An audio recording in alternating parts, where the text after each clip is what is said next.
नमस्कार, आप देख रहे सिटी पोस्ट लाइव और आपके साथ मैं हूं अंजलि। चुनाव आयोग बस एक कैंसर की भूमिका निभा रहा है, ऐसा हम नहीं बल्कि नेता प्रतिपक्ष तेजस्वी यादव का ऐसा बहुत बड़ा बयान सामने आता है, जहां पर तेजस्वी यादव किस तरीके से पिछले चुनाव में वो हार गए, इसको लेकर उन्होंने सारा जिम्मेदार चुनाव आयोग को ठहराया। इसी के साथ साथ आपको बताते चले, जहां पर लालू प्रसाद यादव को भारत रत्न देने की बात कही थी तेजस्वी यादव ने, इसको लेकर एनडीए ने अपनी खास तौर पर प्रतिक्रिया दी, जहां पर सीधी तौर पर इसे बेतुका कहा। वही तेजस्वी यादव को जब पता चलता है तब पत्रकारों के सामने वो कहते हुए नजर आते हैं कि एनडीए ऐसा बोलेगा ही। जब अंबेडकर जी के जाने के बाद कितने सालों के बाद उन्होंने भारत रत्न देने का काम किया, कर्पूरी जी को कितने सालों के बाद भारत रत्न देने का काम किया, इस पर उन्होंने एनडीए पर ही सवाल उठा दिए। और इसी के साथ साथ क्या कुछ कहते नजर आते हैं बिहार में हो रहे अपराध को लेकर और किस तरीके से वो पिछले चुनाव में हारे, इस पूरे मुद्दे को लेकर क्या कुछ कहते नजर आ रहे हैं तेजस्वी यादव। आपको छोड़े जाते हैं उनकी बातों के साथ। थोड़ा नीचे यार, नीचे करो यार। देखिए, चुनाव आयोग जो है, लोगों का विश्वास जो है चुनाव आयोग से उठता चला जा रहा है। जो विश्वसनीयता जो चुनाव आयोग की है, वो लोग दिन प्रतिदिन जो है हर चुनाव के बाद खोते जा रहे हैं। और आप सब लोगों को पता है, जो भी पॉइंटर्स क्वेरीज जो होती है विपक्षों की, कि विपक्ष के सवालों का जवाब दें, संतोष करें, विपक्ष को सेटिस्फाई करें, या और कोई बात होती है, शिकायत होती है तो उसका हल निकाले, नतीजा निकाले, तो चुनाव आयोग नहीं निकाल पाती है। आप देखिएगा, पूरी तरीके से जब मैच होता है तो दो टीमों के बीच में मैच होता है, उसमें अंपायर भी होते हैं, दर्शक भी होते हैं, खिलाड़ी भी होते हैं, और ख़ास तौर पे चीयर लीडर्स होती हैं आजकल। तो अब चुनाव आयोग का जो है वो बीजेपी के चीयर लीडर हो गए हैं, दर्शक भी नहीं बन गए, अंपायर तो दूर की बात है। चुनाव आयोग जो है बीजेपी का चीयर लीडर के तरह काम कर रहा है, और ये लोकतंत्र के लिए, संविधान के लिए चुनाव आयोग कैंसर बनता जा रहा है। आप सब लोगों ने देखा होगा, बिहार में जब 20 का जो चुनाव हुआ था, तो पहली बार इतिहास में रिजल्ट वाले दिन जो है 3 बार प्रेस कॉन्फ्रेंस इन लोगों ने किया। काउंटिंग को रुकवाया गया, 5 बजे रुकवा दिया गया, हम लोग जीत रहे थे, और रात के 2-2 बजे तक जो है इन लोगों ने डिक्लेयर किया।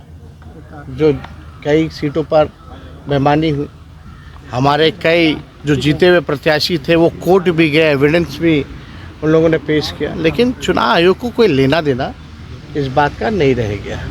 तो ये चुनाव आयोग जो है, हम बार बार कह रहे हैं कि ये कैंसर की भूमिका निभा रहा है। लोकतंत्र और संविधान को ख़त्म करने का प्रयास जो है किया जा रहा है। राजीव कुमार जो आउटगोइंग इलेक्शन पे, और वो हमें ब्लेम नहीं करे, तो हम कौन ब्लेम क्यों नहीं करेगा भाई? बेईमानी करोगे तो ब्लेम कौन नहीं करेगा?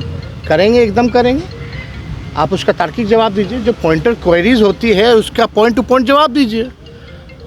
आप तो उसका जवाब ही नहीं देते। तो कोई भी बने हैं, नहीं बने, जो बने हैं, हम चाहेंगे कि संविधान, नियम, कायदा से चलें, ना कि कोई पार्टी का चीयर लीडर या पार्टी का सेल बन करके काम करें।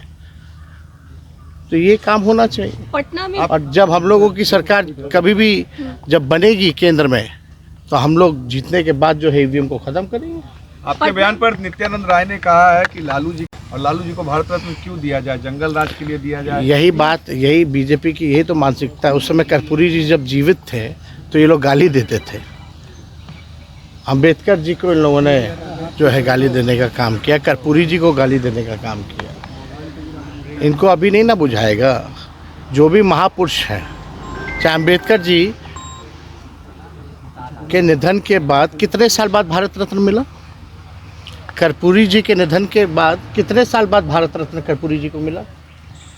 तो जो भी महापुरुष हैं, उनकी कुर्बानी क्या रही है, समाज में क्या योगदान रहा है, बाद में पता चलेगा। उस समय जो भी पक्ष या विपक्ष में रहेगा, उस समय लालू जी के लिए मांग भी होगी और लोग देने का भी काम करेंगे भारत रत्न। जो आज विरोध कर रहे हैं वो भी दिलाएंगे। हुई है तेजस्वी। तब कर्पूरी जी को गाली कौन देता था? नारा आप लोग भी जानते हैं। जब आरक्षण लागू किया गया था वो नारा तो हम लोग अपने ज़ुबान पे ला भी नहीं सकते, इतनी गंदी बात, गंदा गंदा नारा ये भाजपा के लोग लगाते थे, लेकिन देना पड़ा ना भाई। आज बताओ, इनको तो बोलना चाहिए, ये वही है ना जो जातीय जनगणना मना किए थे हाउस में कि नहीं होगा।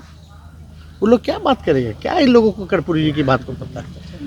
लोग आरएसएस के स्कूल में पढ़े लिखे लोग हैं, इन लोगों को कोई लेना देना आरक्षण से, पिछड़ों के कल्याण से, अति पिछड़ों के कल्याण से, वंचित शोषित लांछित लोगों को मुख्यधारा में लाने से इन लोगों को क्या मतलब है।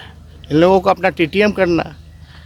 जो मोदी जी बोलेंगे स्टैंड अप तो स्टैंड अप हो जाएंगे, सिट डाउन तो सिट डाउन हो जाएंगे। इन लोगों का कोई वैल्यू है? लगभग कई राउंड फायरिंग हुई है। लगातार अपराध बढ़ता जा रहा है। हम तो कई बार बोल रहे हैं कि ऐसा कोई दिन नहीं है जहां बिहार में 200 राउंड से भी कम जो गोलियां जो है वो नहीं चलती है।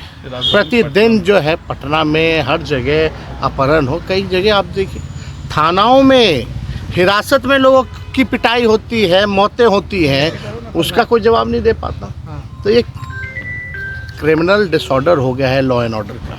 हम बार बार कह रहे हैं। हम मुख्यमंत्री तो अचेत हैं, उनको कोई लेना देना नहीं है। जितना लिख करके देगा अधिकारी खास लोग उतना ही देखते हैं, बाकी सच्चाई को कुछ लेना देना नहीं। जेडीयू के सांसद जेडीयू के